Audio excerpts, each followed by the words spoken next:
Hello everyone, welcome to my YouTube channel. In this video, we will study about prevention of cancer. So इस video के अंदर हम पढ़ेंगे कि cancer को कैसे प्रिवेंट किया जा सकता है. एंड प्रीवियस वीडियो में मैंने स्टेजेस ऑफ कैंसर को एक्सप्लेन किया था. If you haven't watched that video, you can check that video. So without any further delay, let's start the video. So cancer prevention क्या होता है? कैंसर प्रिवेंशन मीन्स ऐसे steps या measures का use करना जो कि हेल्प करेंगे जो कैंसर के जो रिस्क फैक्टर हैं उसको दूर करने में, एंड कैंसर का जो इंसिडेंट होता है उसको प्रिवेंट करने में. एंड कैंसर के प्रिवेंट होने से जो पर्सन की जो हेल्थ है वो प्रमोट होती है, ठीक है, वेलबींग प्रमोट होती है. सो कैंसर को प्रिवेंट करने के लिए मेनली 3 लेवल होती है प्रिवेंशन की, ठीक है. सो फर्स्ट होता है प्राइमरी प्रिवेंशन, सेकंड होता है secondary prevention, and last is tertiary prevention. So ये 3 इम्पोर्टेंट लेवल होते हैं कैंसर को प्रिवेंट करने के लिए. सो फर्स्ट ऑफ ऑल हम प्राइमरी प्रिवेंशन के बारे में पढ़ेंगे.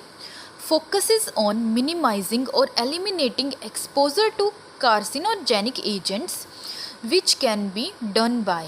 So primary prevention का मेन फोकस होता है मिनिमाइज़ करना या एलिमिनेट करना एक्सपोजर कार्सिनोजेनिक एजेंट्स से.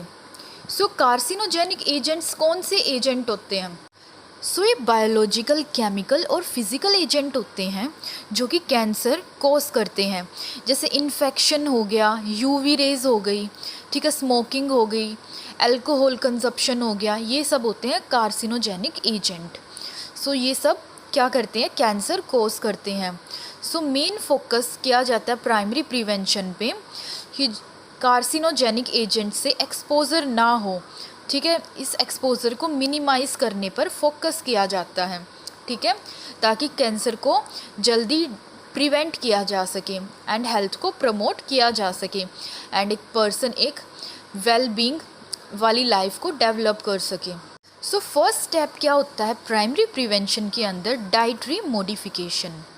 सो सबसे पहले प्राइमरी प्रिवेंशन में जो पर्सन होता है उसको अपनी डाइट को मॉडिफाई करना चाहिए. मीन्स ऐसी ही डाइट कंज्यूम करनी चाहिए जो कि उसकी हेल्थ के लिए बेनिफिशियल हो, ठीक है. एक हेल्दी डाइट कंज्यूम करनी चाहिए जो कि कार्बोहाइड्रेट, प्रोटीन से रिच हो, ठीक है. फाइबर सोर्स डाइट में ग्रीन लीफी वेजिटेबल्स हो गई, ऐसी डाइट लेनी चाहिए, ना कि जो जंक फूड, फास्ट फूड होता है जिसमें ऑयल का कंटेंट बहुत ज़्यादा होता है, ऐसा फूड पर्सन को कम कंज्यूम करना चाहिए, ठीक है. सो डाइट में चेंजेस लाने चाहिए सबसे पहले तो. Second, prevention and control of infectious agent. So infection कौन कॉज करता है? बैक्टीरिया, वायरस, फंजाई, ये इन्फेक्शियस एजेंट होते हैं जो कि इन्फेक्शन कॉज करते हैं. सो कैसे प्रिवेंट एंड कंट्रोल किया जा सकता है इन्फेक्शियस एजेंट को? सो इसके अंदर जो हैंड वॉश है वो प्रॉपरली करने चाहिए, ठीक है, ताकि जो हैंड है वो क्लीन रहे हमेशा. माउथ को ऑलवेज कवर करके रखना चाहिए स्नीजिंग या कफिंग के टाइम पर. एंड अगर कोई भी कट लग जाए बॉडी पर तो उसको बैंडेज से प्रॉपर कवर करके रखना चाहिए. और इसके अंदर जैसे यूटेंसिल्स हो गए, ग्लासेस हो गई, इसको किसी भी दूसरे पर्सन के साथ शेयर नहीं करना चाहिए. सो इन सब चीज़ों का यूज़ करके इन्फेक्शन को कंट्रोल किया जा सकता है, ठीक है, एंड ये सब कैंसर के प्रिवेंशन में भी हेल्पफुल होंगे. नेक्स्ट है control of excessive exposure to radiation. So control करना चाहिए कि एक्सेसिव एक्सपोजर ना हो रेडिएशन. जैसे रेडिएशन के सोर्सेज जैसे एक्सरे हो गया, वहाँ से भी रेडिएशन आती है, एक्सरे होगी, यूवी रेज हो गई, ठीक है. एंड और भी रेडिएशन के सोर्सेज होते हैं जैसे सेलफोन हो गया, माइक्रोवेव हो गया.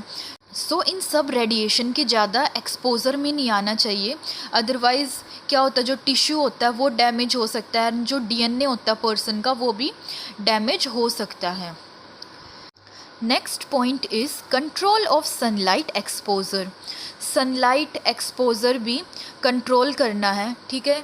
जब कभी भी बाहर जाना हो घर से तो प्रोटेक्टिव क्लोथ्स पहनकर ही बाहर जाना चाहिए एंड सनस्क्रीन का यूज़ करना चाहिए ताकि जो हार्मफुल जो रेज़ होती हैं सन की उससे प्रोटेक्ट हो सके। एंड ज़्यादा से ज़्यादा जो घर के जो डोर्स होते हैं, विंडो होती हैं, उनको क्लोज़ करके रखना चाहिए अगर ज़्यादा रेज़ आ रही हो सन की, ठीक है।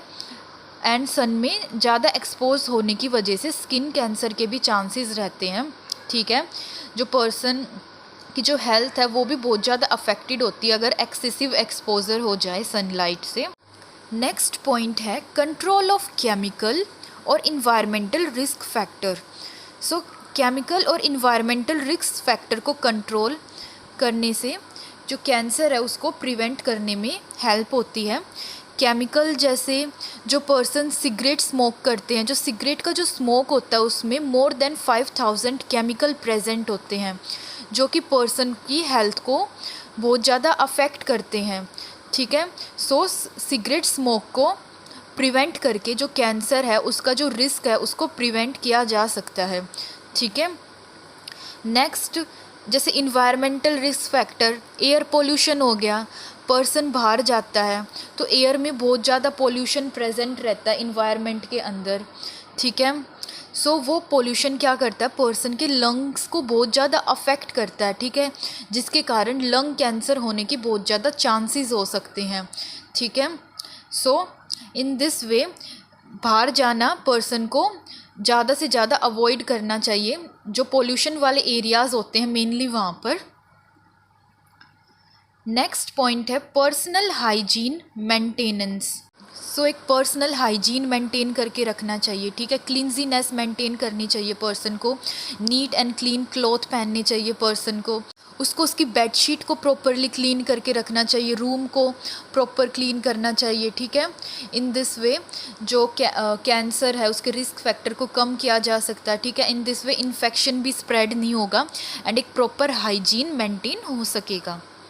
नेक्स्ट पॉइंट है prevention and control of occupational hazard.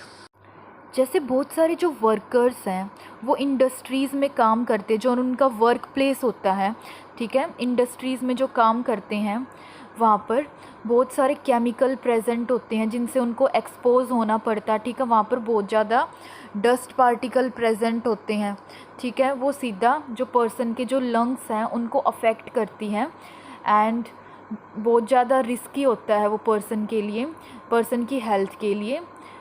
So person को ट्राई करना चाहिए ज़्यादा से ज़्यादा जो ऑक्यूपेशनल हैज़ार्ड है उनको प्रिवेंट करने का, ठीक है। एंड इंडस्ट्रीज़ में जो मेनली वर्कर होते हैं वो सबसे ज़्यादा अफेक्टेड होते हैं इन सब चीज़ों से।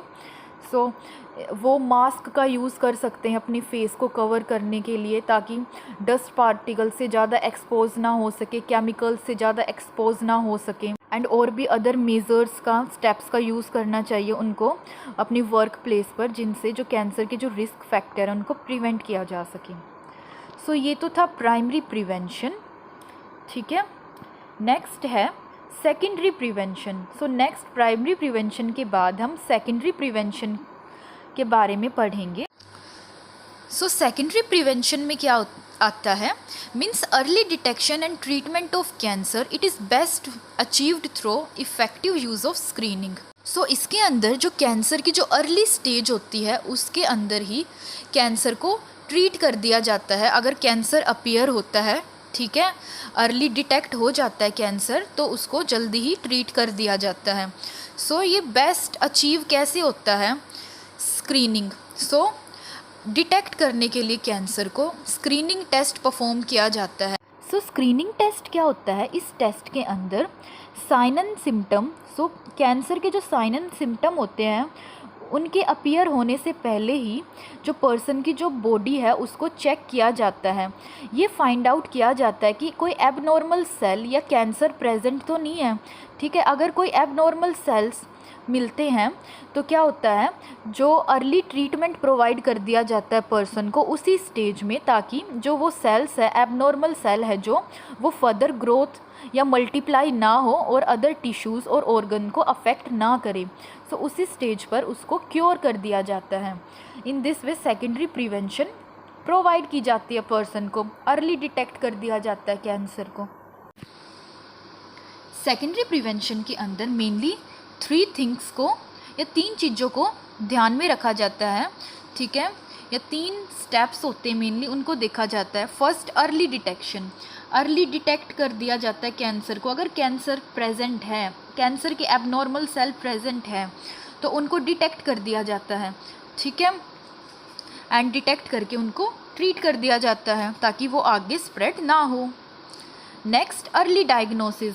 अर्ली डायग्नोज किया जाता है इसमें कैंसर को, ठीक है, साइन एंड सिम्टम होने से पहले ही, कैंसर के साइन एंड सिम्टम होने से पहले ही अर्ली डायग्नोज कर दिया जाता है कि पर्सन को कैंसर है या नहीं, उसकी बॉडी को चेक करके स्क्रीनिंग टेस्ट में, ठीक है, स्क्रीनिंग टेस्ट में चेक कर दिया जाता है पर्सन की जो पूरी बॉडी है उसको फाइंड आउट करने के लिए कि कैंसर प्रेजेंट है या नहीं। अगर प्रेजेंट होगा तो जैसा कि मैंने बताया तभी उसको ट्रीट कर दिया जाएगा ताकि वो फर्दर स्प्रेड ना हो। सो ये तो था secondary prevention. Next and last होता है टर्शरी प्रिवेंशन। सो टर्शरी प्रिवेंशन में क्या होता है, अगर पेशेंट को सेकेंडरी प्रिवेंशन प्रोवाइड करने के बाद भी या पर्सन सेकेंडरी प्रिवेंशन वाली स्टेज को क्रॉस कर चुका है तो उसके बाद पर्सन को टर्शरी प्रिवेंशन प्रोवाइड किया जाता है। अगर सेकेंडरी प्रिवेंशन से भी जो कैंसर है वो ट्रीट नहीं होता, ठीक है, तो टर्शरी प्रिवेंशन प्रोवाइड किया जाता है उसको। इसमें जितने भी जो अवेलेबल रिसोर्सेज होते हैं उनका यूज़ किया जाता है कैंसर को ट्रीट करने के लिए, ठीक है। Focused on monitoring for and preventing the reoccurrence of the originally diagnosed cancer and screening for second primary cancer and long-term effect of the treatment in cancer survivors. So tertiary prevention के अंदर जो cancer होता है उसके जो effect होता है उसको स्लो डाउन किया जाता है, ठीक है, कैंसर की जो सीवियरिटी होती है, ठीक है, उसको कम किया जाता है, डिक्रीज़ करने की कोशिश की जाती है उसको। इसमें मेनली फोकस किया जाता है कि जो कैंसर है वो रीअक्कर ना हो, दोबारा अक्कर ना हो एक बार ट्रीट होने के बाद। एंड इसके अंदर स्क्रीनिंग की जाती है पर्सन की प्रॉपरली, ठीक है, सेकेंडरी जो प्राइमरी कैंसर है उसके लिए स्क्रीनिंग की जाती है। एंड इसके अंदर जो पेशेंट होते हैं उनको मेनली ऐसा ट्रीटमेंट प्रोवाइड किया जाता है जिसका जो इफ़ेक्ट है वो लॉन्ग टाइम तक रहे। जो कैंसर के सर्वाइवर होते हैं उनमें the focus of this form of prevention is aimed at detecting complications and second cancer in the long term survivors where treatment is most likely to be effective. So इसके अंदर जो person की जो complications होती हैं, जो cancer की जो कॉम्प्लिकेशंस होती हैं, मेनली उन पर फोकस किया जाता है कि उन कॉम्प्लिकेशंस को दूर किया जा सके। एंड इसके अंदर सर्जिकल इंटरवेंशन भी प्रोवाइड किया जाता है पेशेंट को कैंसर को प्रिवेंट करने के लिए, जैसे रेडिएशन थेरेपी हो गई, कीमोथेरेपी हो गई, ये सब प्रोवाइड किया जाता है। अगर ज़्यादा सीवियर कंडीशन होती है पेशेंट को, कैंसर की सीवियरिटी को रिड्यूस करने के लिए ये सब सर्जिकल इंटरवेंशन प्रोवाइड किया जाता है। एंड एक अदर मेथड होता है जो कि यूज़ किया जाता है टर्शरी प्रिवेंशन में, रिहैबिलिटेशन। सो रिहैबिलिटेशन थेरेपी प्रोवाइड की जाती है पर्सन को। इसके अंदर पर्सन का जो इमोशनल और जो फिज़िकल वेलबींग है उसको रिस्टोर किया जाता है, ठीक है, एंड फोकस किया जाता है जो पर्सन है एक्टिव रह सके एज मच एज़ पॉसिबल, ठीक है। मेनली जो पर्सन की जो हेल्थ होती है उस पर फोकस किया जाता है इसमें, ताकि हेल्थ प्रमोट हो सके एंड जो कैंसर है वो प्रिवेंट हो सके। सो हमने टर्शरी प्रिवेंशन के अंदर क्या पढ़ा, इसके अंदर हमने पढ़ा कि जो पर्सन की जो कॉम्प्लिकेशंस होती हैं कैंसर की उसको डिटेक्ट करके उसको प्रिवेंट किया जाता है, एंड सीवियरिटी होती है कैंसर की उसको प्रिवेंट किया जाता है, ठीक है, एंड रिहैबिलिटेशन प्रोवाइड की जाती है पेशेंट को। So guys, thank you for watching. I hope you understood the topic, and if you really liked my video then don't forget to like and subscribe to my channel, and also hit the bell icon to get notification of my next video.